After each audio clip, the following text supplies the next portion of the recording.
اللہ تبارک و تعالیٰ نے رسول اللہ صلی اللہ علیہ وسلم کے بعد کیا اس سلسلے میں کوئی حکم دیا ہے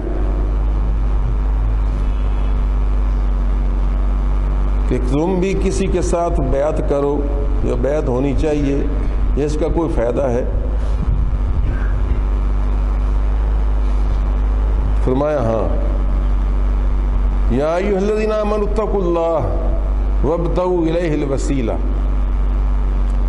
یہ بہت ساری آیتوں میں سے ایک آیت پڑھی ہے. اے ایماندارو، اے ایمان والو، اتقوا اللہ، اللہ سے ڈرتا رہا کرو، وابتغوا الیہ الوسیلہ، اور اللہ کی طرف کوئی وسیلہ بھی تلاش کر لو. اور اللہ کی طرف راہ طے کرنے کے لیے، اللہ کے قریب ہونے کے لیے الہ ہوتا ہے کسی کی طرف جانا، مثلا الہ لاہور، لاہور کی طرف لاہور تک. وابتغوا الیہ، اللہ کی طرف جانے کے لیے کوئی وسیلہ بھی تلاش کر لو. اب بعض نام نہاد مولوی جو خلاف ہیں بیعت کرنے کے، ہو سکتا ہے، یا بعض نام نہاد پروفیسر اسلامیات کے جنہوں نے کسی کامل اور قابل سے قرآن کریم کی تفسیر نہیں پڑھی، ہو سکتا نہیں جی اس سے تو مراد قرآن شریف ہے کہ اللہ کی طرف وسیلہ تلاش کرو، یعنی قرآن شریف وغیرہ پڑھا کرو. کوئی کہے جی اس سے مراد جی نہیں، اس سے تو مراد ہے وہ ایمان، کہ ایمان لاؤ، وہی وسیلہ ہے اللہ کی طرف جانے کا. یا جی اس سے مراد اسلام ہے کہ اسلام ہے وسیلہ اللہ کی طرف جانے کا. یا اس سے مراد جی محمد رسول اللہ کی ذات ہے جی.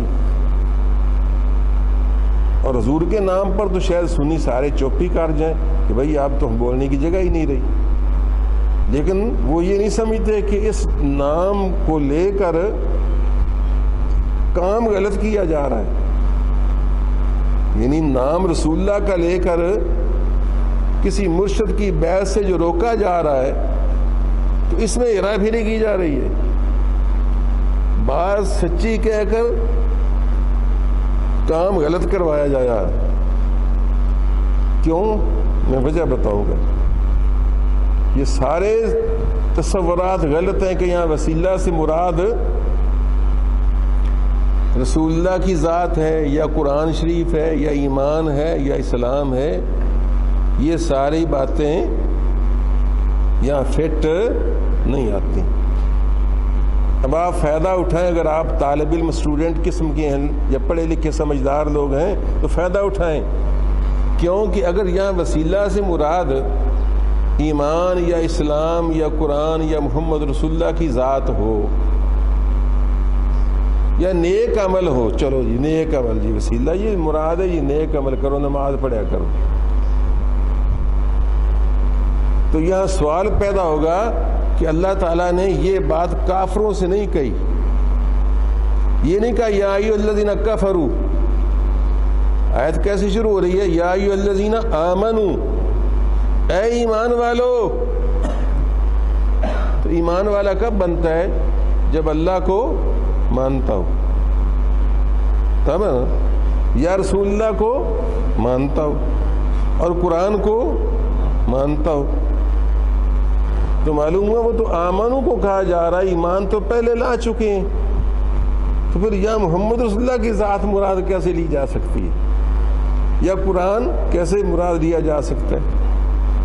اچھا جی چلو جی آپ قرآن نہ لیں، اس سے مراد نیک اعمال ہو سکتے ہیں، وہ بھی نہیں ہو سکتے.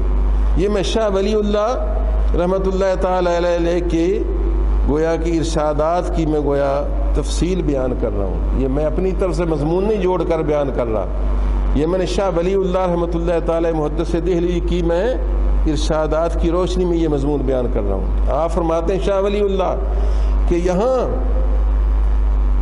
نہ ذات مصطفیٰ مراد ہو سکتی ہے کہ وہ آمنوں میں داخل ہے، نہ ذات باری تعالیٰ داخل ہو سکتی ہے کہ وہ بھی آمنوں میں داخل ہے، اور نہ اسلام اور ایمان کی وہ تو آمنوں میں ہی آ گئے. اور نیک اعمال بھی یہاں مراد نہیں ہو سکتے کیونکہ اتقوا اللہ پہلے آ گیا. یا ایھا الذین آمنوا اتقوا اللہ، اے ایمان والو اللہ کو رسول کو ماننے والو، اتقوا اللہ سے ڈرتے رہو، تقوی اختیار کرو۔ تو تقوی ہوتا ہی تب ہے جب اعمال صالح ہو جائیں، کہ نہیں؟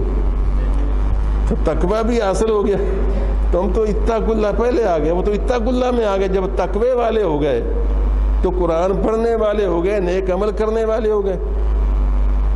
تو جب اللہ کو بھی مان لیا، رسول اللہ کو بھی مان لیا، تقوی بھی آ گیا، اللہ سے ڈر بھی دل میں رہنے لگا، تو اب پھر وسیلہ کون سا تلاش کرو؟ فرمایا اب تم اللہ تک پہنچنے کی امید ہو سکتی ہے، لیکن اب بھی ایک کمی ہوگی، وہ پوری کرنی ہوگی تمہیں۔ ایمان لانے کے بعد، تقوی اختیار کرنے کے بعد نیک اعمال کرنے کی کوشش بھی کرتے رہو، اور اب ایک مرشد اور ہادی وسیلہ تلاش کر لو جو تمہیں اللہ تک پہنچانے میں رہنمائی کرے اور آسانی پیدا کرے۔